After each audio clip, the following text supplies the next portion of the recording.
Sabarimala കട്ടുമുടിച്ച Devaswom board എന്ന സംവിധാനം പൊളിച്ചടുക്കണം.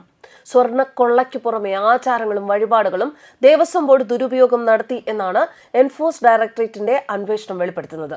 Devaswom board മുഴുവനായും ഇഡിയുടെ പരിശോധനാ പരിധിയിലാണിപ്പോൾ.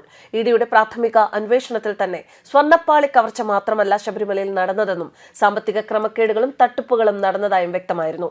ദർശന Punyam powered by Bharat Lajna multi state housing cooperative society limited. Sabarimala വിശേഷങ്ങൾ പവർഡ് ബൈ BLM. എല്ലാവർക്കും ഭവനമുള്ള ഇന്ത്യ BLMന്റെ ലക്ഷ്യം. ശബരിമല ക്ഷേത്രത്തിലെ ആചാരങ്ങളും വഴിപാടുകളും ദുരുപയോഗം ചെയ്തതായും സംശയിക്കുന്നു. ഇതിനാലാണ് ദേവസ്വം ആസ്ഥാനം കൂടി റെയ്ഡിന്റെ പരിധിയിൽ കഴിഞ്ഞ ദിവസം ഉൾപ്പെടുത്തിയത്. ശബരിമല സ്വർണ്ണക്കൊള്ളയിലെ കള്ളപ്പണ ഇടപാടുകളാണ് പ്രാഥമികമായി ഇഡി അന്വേഷിക്കുന്നത്. അന്വേഷണത്തിനിടെ കൂടുതൽ കള്ളപ്പണ ഇടപാടുകൾ കണ്ടെത്തിയാൽ ഇതേ കേസിന്റെ ഭാഗമായി അന്വേഷിക്കുകയോ പുതിയ കേസായി രജിസ്റ്റർ ചെയ്യാനോ സാധിക്കും. ചൊവ്വാഴ്ച നടന്ന റെയ്ഡിൽ ശബരിമലയുമായി ബന്ധപ്പെട്ട ദേവസ്വം ബോർഡിന്റെ ഉത്തരവുകൾ, വിവിധ ഫയലുകൾ എന്നിവ പിടിച്ചെടുത്തിട്ടുണ്ട്. ഈ രേഖകൾ പരിശോധിച്ച ശേഷം കൂടുതൽ വ്യക്തതയ്ക്കായി ദേവസ്വം ഉദ്യോഗസ്ഥരെ മൊഴിയെടുക്കാൻ വിളിപ്പിച്ചേക്കും. ഇതോടെ ദേവസ്വം ബോർഡുമായി ബന്ധപ്പെട്ട എല്ലാ സാമ്പത്തിക ഇടപാടുകളിലേക്കും ഇഡി അന്വേഷണത്തിന് വഴി തുറക്കും. ഇതിനൊപ്പം ചെന്നൈ സ്മാർട്ട് ക്രിയേഷൻസിലെ റെയ്ഡിലൂടെ ദക്ഷിണേന്ത്യയിലെ കൂടുതൽ ക്ഷേത്രങ്ങളും അന്വേഷണ പരിധിയിലേക്ക് കൊണ്ടുവരാൻ സാധിക്കുമെന്നാണ് വിശ്വസിക്കുന്നത്. കുംഭകോണം, ചെന്നൈ, ബംഗളൂരു, ശിവകാശി എന്നിവിടങ്ങളിലെ ക്ഷേത്രങ്ങളിൽ സ്വർണം പൊതിയൽ നടത്തിയത് ഇവരാണ്. ചെന്നൈ അമ്പത്തൂരിലെ Smart Creations company CEO Pankaj ഭണ്ഡാരിയുടെ ഓഫീസ്, വീട്, അമ്പത്തൂർ, വെപ്പേരി എന്നിവിടങ്ങളിലെ ജ്വല്ലറികൾ എന്നിവയിലെ റെയ്ഡിൽ ശബരിമല ക്ഷേത്രവുമായി ബന്ധപ്പെട്ട രേഖകൾക്ക് പുറമെയുള്ള രേഖകളും പിടിച്ചെടുത്തിട്ടുണ്ട്. സ്വർണ്ണക്കൊള്ളയിൽ നിലവിലെ 2 കേസുകൾക്ക് പുറമെ ഒന്നിലേറെ കേസുകൾ ഉണ്ടാവുമെന്ന് SIT പറയുന്നു. ശ്രീകോവിലിലെ വാതിൽ, കൊടിമരം എന്നിവയിലെ സ്വർണം കൊള്ളയടിച്ചതിനാവും കേസുകളെന്നാണ് അറിയാൻ കഴിയുന്നത്. 10 പ്രതികൾ ഉണ്ടാവും. അടുത്ത ആഴ്ചയോടെ കേസുകൾ രജിസ്റ്റർ ചെയ്യും. ദേവസ്വം മുൻ പ്രസിഡന്റ് PS പ്രശാന്തും അന്നത്തെ ഭരണസമിതി അംഗങ്ങളും അടക്കം കുടുങ്ങുമെന്നാണ് സൂചന. സന്നിധാനത്തെ സ്ട്രോങ് റൂമിലെ പരിശോധനയിലെ കണ്ടെത്തലുകളെ ആശ്രയിച്ച് കേസുകളുടെ എണ്ണം കൂടാനും ഇടയുണ്ട്.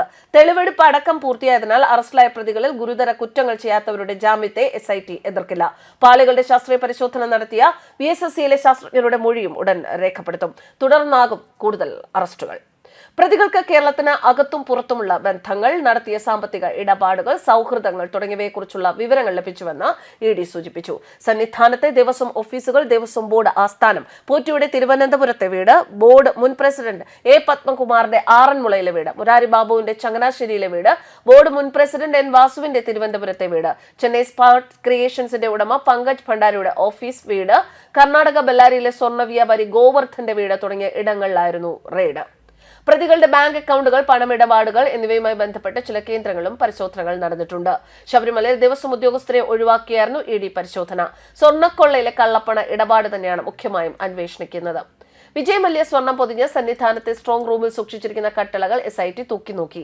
കട്ടളപ്പടിക്ക് 38ഉം കട്ടളയ്ക്ക് 64 കിലോയും തൂക്കമുണ്ട്. സ്ട്രോങ് റൂമിലെ പഴയ ഉരുപടികളും പരിശോധിച്ചു. പഴയ കൊടിമരത്തിലെ അഷ്ടദിക്പാലകരെ പെയിന്റ് അടിച്ച നിലയിൽ കണ്ടെടുത്തു. പുതിയ സ്വർണ്ണ കൊടിമരത്തിന്റെ ചുറ്റളവും പരിശോധിച്ചു. സോപാനത്തെ വ്യാളി രൂപം ഇളക്കിയെടുക്കാതെ പരിശോധിക്കും. കഴിഞ്ഞ ദിവസം എത്തിയ SITയുടെ 10 അംഗം ഇന്ന് മടങ്ങും. പുതിയ സംഘം ഇന്ന് പരിശോധനയ്ക്കെത്തും. അതേസമയം തിരുവിതാംകൂർ ദേവസ്വം ബോർഡ് മുൻ പ്രസിഡന്റ് A പത്മകുമാർ, മുൻ അഡ്മിനിസ്ട്രേറ്റീവ് ഓഫീസർ മുരാരി ബാബു, സ്വർണ്ണ വ്യാപാരി ഗോവർദ്ധൻ എന്നിവരുടെ ജാമ്യാപേക്ഷകൾ ഇന്ന് ഹൈക്കോടതി പരിഗണിക്കും. ജസ്റ്റിസ് A ബദറുദ്ദീൻ അധ്യക്ഷനായ സിംഗിൾ ബെഞ്ചാണ് വിധി പറയുക. ന്യൂസ് ഡെസ്ക് കർമ്മ ന്യൂസ്.